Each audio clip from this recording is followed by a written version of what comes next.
तो प्यारे बच्चों, नमस्कार। स्वागत है आप सबका हमारे इस YouTube चैनल पर। बच्चों, बोर्ड परीक्षा 2022 यूपी बोर्ड परीक्षा 2022 बहुत करीब हैं, इसलिए आपको रिवीजन करना बहुत ज़रूरी है। आइए, विज्ञान विषय कक्षा 10 यानी भौतिक विज्ञान का एक क्वेश्चन है जो कि आएगा ही आएगा, निश्चित रूप से किसी न किसी तरीके से यह पूछा जाता है। इसलिए आपको इस प्रकार के क्वेश्चन लगाने आने चाहिए। बहुत सरल तरीके से हम आपको बताने जा रहे हैं, जिससे आप कोई भी क्वेश्चन इसको हल कर सकते हैं। ऐसा डायग्राम वाला कोई भी क्वेश्चन आएगा तो आप विद्युत धारा का इस प्रकार का कोई भी क्वेश्चन आप आसानी से हल कर लेंगे। तो बने रहिए हमारे साथ और इसको ध्यान से समझिएगा। देखिए,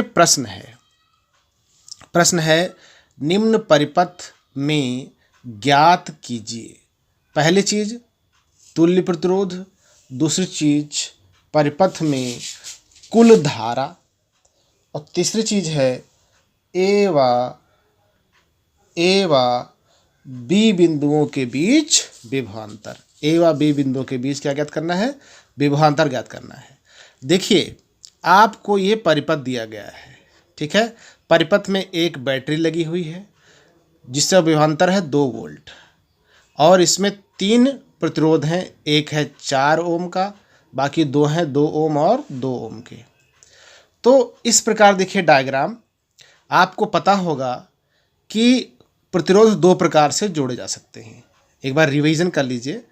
जैसे मान लीजिए 2 प्रतिरोध हैं, ये R1 और दूसरा है R2।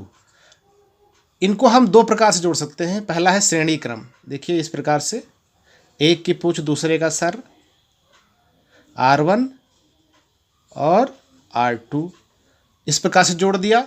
इसको कहते हैं श्रेणी क्रम। क्या कहते हैं? श्रेणी क्रम संयोजन, राइट। ये मात्र रिवीजन है, आपको बता रहे हैं, अभी सवाल करके दिखाएंगे। दूसरा, इनको कैसे जोड़ सकते हैं R1 R2 को?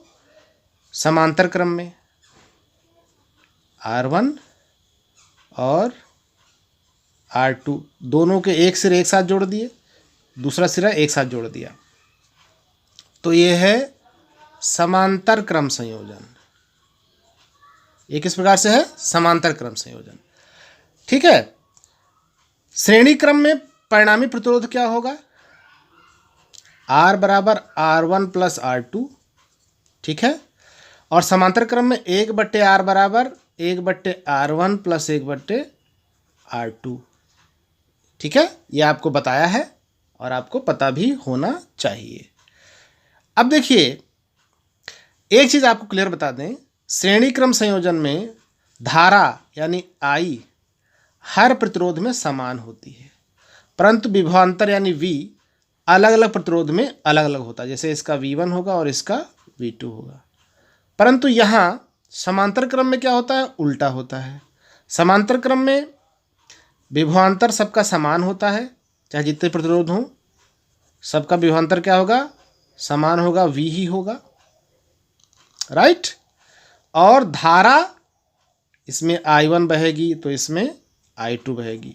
धारा अलग अलग प्रतिरोधों में अलग अलग होती है। ये अंतर आपको समझना है, बाकी सब एकदम समझ में आपके आ जाएगा, ठीक है बच्चों। तो यहाँ पे जो परिपथ दिया हुआ है, ये तो समझाया आपको। ये जो परिपथ दिया हुआ है ये मिक्स है, ये समान श्रेणी क्रम में जुड़े हैं आपस में, और इन दोनों के साथ ये समांतर क्रम में जुड़ा हुआ है। तो पहला पॉइंट कह रहा है तुल्य प्रतिरोध। याद रखिए, ये क्वेश्चन 4 नंबर में अथवा 7 नंबर में आ सकता है, और निश्चित रूप से आएगा।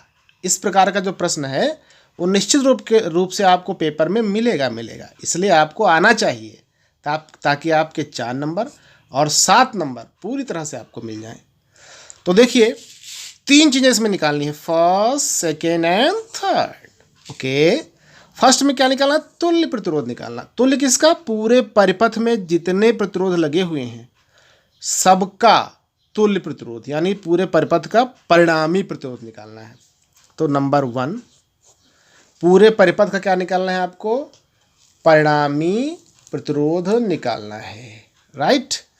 तो देखिए, ये दोनों प्रतिरोध 2 ओम एंड 2 ओम श्रेणी क्रम में है। किस में है? श्रेणी क्रम में है। अतः इनका परिणामी मान लीजिए R डैश है, तो ये हो जाएगा 2 + 2 बराबर कितना ओम? 4 ओम। ठीक है, यानी इन दोनों का परिणामी कितना हो गया? 4 ओम, जो कि हुआ R डैश। बात समझ गए? अब ये R डैश इसके साथ समांतर क्रम में है, तो इनका परिणामी क्या होगा? मान लीजिए R हुआ, तो 1/R बराबर क्या हुआ?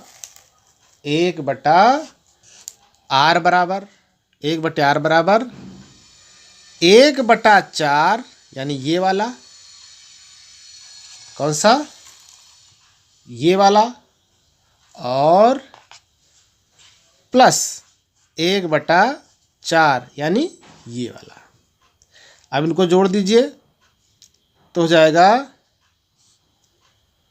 1 1 2 2/4 यानी 1/2 2 1 कम 2 2 दूना 4 1/2 ओम हो जाएगा। समझ गए? यानी 1/R बराबर 1/2, तो इसको पलट देंगे, R/1 हो जाएगा, इसको पलट देंगे 2/1 हो जाएगा, तो ये हो जाएगा R बराबर 2। यानी इन दोनों को हमने पलट दिया, अंश को हर को अंश कर दिया, तो R बराबर क्या हो जाएगा? 2। हमको R बराबर 2 चाहिए, 2 ओम। यानी इस पूरे परिपथ का तुल्य प्रतिरोध, यानी जितने प्रतिरोध जुड़े हैं उनको हमने परिणामी प्रतिरोध निकाला, तो इस पूरे परिपथ का परिणामी प्रतिरोध कितना निकला? 2 ओम। कितना निकला भाई? 2 ओम निकला। ठीक है, अब देखिए सेकंड चीज क्या निकालनी है? परिपथ में कुल धारा निकालनी है। ये जो परिपथ है इसमें विद्युत धारा कितनी बह रही है ये निकालना है आपको, कुल निकालना है, अलग अलग प्रतिरोधों में नहीं निकालना है। पूरे परिपथ में कितनी धारा बह रही है, तो ओम का नियम लगाएंगे परिपथ में। सेकंड चीज है कुल धारा निकालनी है। देखिए ये सेकंड चीज, ये परिपथ में कुल धारा निकालनी है, तो क्या करेंगे हम? तो हम बड़े आराम से परिपथ में ओम का नियम लगाएंगे, तो V बराबर क्या होता है? R गुणा I होता है। इससे क्या हो जाएगा? I बराबर क्या हो जाएगा? V/R हो जाएगा। I इधर ही रह जाएगा, R यहाँ चला आएगा नीचे, तो I बराबर V/R। V कितना है? 2 वोल्ट है। परिपथ में विभवांतर कितना लगा हुआ है? 2 वोल्ट। और परिपथ का परिणामी प्रतिरोध कितना है? अभी निकाला आपने फर्स्ट में, R बराबर कितना है? 2। तो V का मान 2 और R का मान भी 2, तो 2 1 कम 2 यानी 1 एम्पियर। कितनी? 1 एम्पियर की धारा परिपथ में प्रवाहित हो रही है। ठीक है, और तीसरा क्या निकालना है? तीसरा निकालना है A व B बिंदुओं के बीच विभवांतर। तो A बिंदु ये है, B बिंदु ये है, इनके बीच का विभवांतर यानी ये, यानी प्रतिरोध 4 ओम के बीच का विभवांतर यानी V निकालना है। तो अभी अभी हमने बताया समांतर क्रम संयोजन में धारा अलग अलग प्रतिरोधों में अलग अलग होती है, परंतु सभी प्रतिरोधों में विभवांतर का मान समान होता है। तो चाहे ये प्रतिरोध हो, चाहे ये हो और चाहे ये हो, हमेशा विभवांतर कितना रहेगा? 2 वोल्ट। तो तीसरा वाला आंसर क्या होगा? 2 वोल्ट। तो इस तरह से हमने बड़े आराम से निकाल लिया। और अगर इसमें दिया होता कि 4 ओम वाले प्रतिरोध में धारा का मान ज्ञात कीजिए, तो धारा अलग हो सकती थी। यहाँ मान लीजिए I1 है, यहाँ पे ये I2 बह रही है, तो ओम का नियम क्या हो जाएगा? V बराबर I गुणे R से। ठीक है, ये हो जाएगा V बराबर I1 गुणे R हो जाएगा। तो V है 2 बराबर I1 निकालना है, और बटे आर क्या है, आर 4 ओम है, राइट। तो I1 यहीं रह जाएगा, 4 इधर आ जाएगा, तो I1 बराबर 2/4, राइट।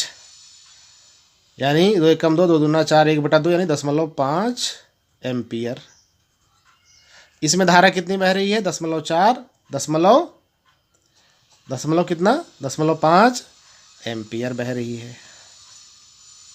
बात समझ में आई कि नहीं, 0.5 एम्पियर धारा इसमें बहेगी, ठीक। तो ये था आपका सवाल।